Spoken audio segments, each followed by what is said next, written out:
It's hard to believe that another year has passed, and honestly, the reality is setting in now that I'm not getting any younger. Regardless, I was equal parts happy and surprised when Spotify's Wrapped showcased all the music I'd been listening to this year.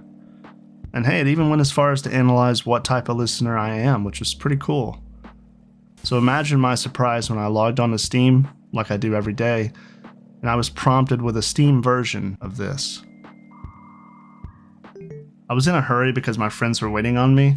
We were about to jump into another night of hunting in the bayou, one of our favorite pastimes. For the uninitiated, that's a reference to one of my favorite games right now, Hunt Showdown.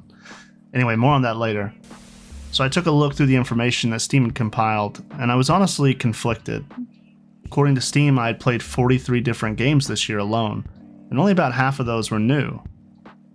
I guess more to the point though, it also showed that only 34% of those games were actually released during the year of 2022. If you take an even closer look at it, well, the majority of the games I played were anywhere from 1 to 7 years old. Maybe these aren't the craziest of numbers, and I've never been much of a numbers guy anyway. Never tell me the odds.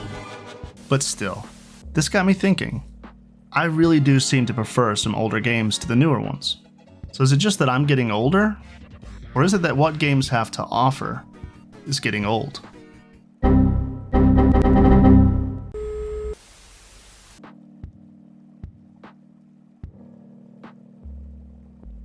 This problem spans across genres too.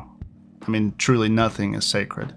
From sports games like FIFA and NBA, to MMORPGs making their way to the West, and to even one of my favorite genres as well, first-person shooters, or more specifically, Battle Royale games.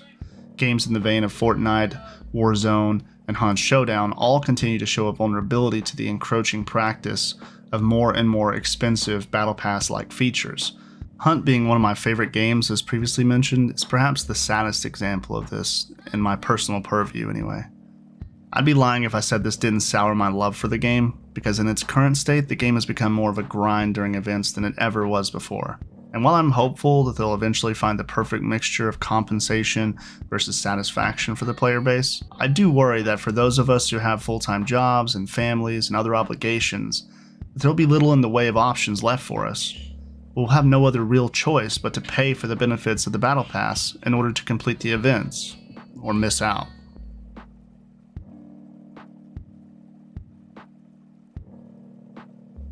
I actually think the biggest issue lies with streamers. Not that streamers are bad people, or that streaming is bad in general. No, I'm speaking more to the point that streamers are more incentivized than any of us to pay for these battle passes, and to, in many cases, promote the game despite any predatory monetization practices that it may be using. Moreover, successful streamers hold a certain sway over their audience and even their detractors.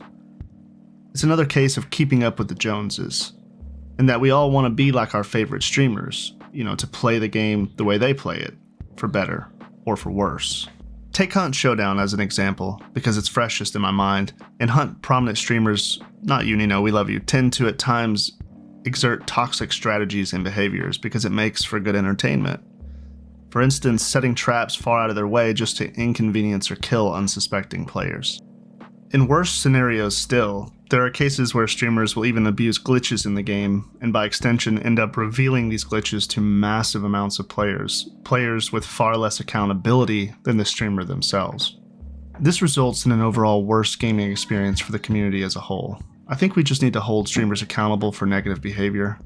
It's difficult to critique your idols, I know, but I think at the end of the day, it's better for everyone if we're unafraid to let people know when what they're doing is harmful to the player base, and to the longevity of the game by extension.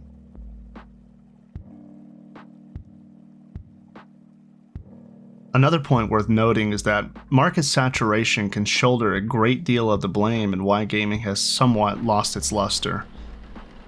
There are so many games now that are shoveled out across Steam and other platforms that it's starting to resemble the original fall of gaming, wherein third-party games tanked the market due to their poor and inconsistent quality, and ultimately, people lost faith. You can take a quick scroll through Steam's store on any given day and you'll see a plethora of low-quality games that are really only there to take your money and waste your time. Sadly, it's all too rare that you stumble onto something great, something that might capture your attention and provide a fun and hopefully unique experience.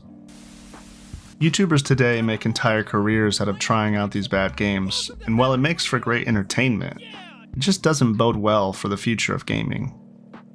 I think that certain studios like From Software receive such praise time and time again for their games due to their consistency in providing high-quality experiences.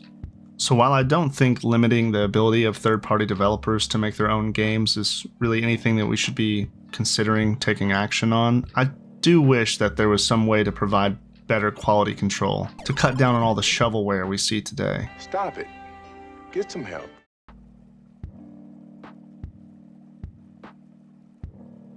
In conclusion, monetization of a game is always going to be tricky outside of the initial purchase. From pay-to-play MMORPGs to games with cash shops, battle passes, or all of the above, it's a delicate balance one must strike when asking players for more money out of a purchase they've already committed to. Ideally, you get what you pay for, but in reality, that's just not always the case. With the rise of crypto, NFTs, and other prominent modern scams, I think we should be more cautious than ever about passively accepting the increasing predatory monetization practices that we see in gaming today. My hope is that through videos like this, we'll be able to keep these concerns fresh in the minds of gamers everywhere, so that as gaming continues to slide down the slippery slope of predatory monetization, we'll eventually be able to collectively hit the brakes and steer us down a better path as a community.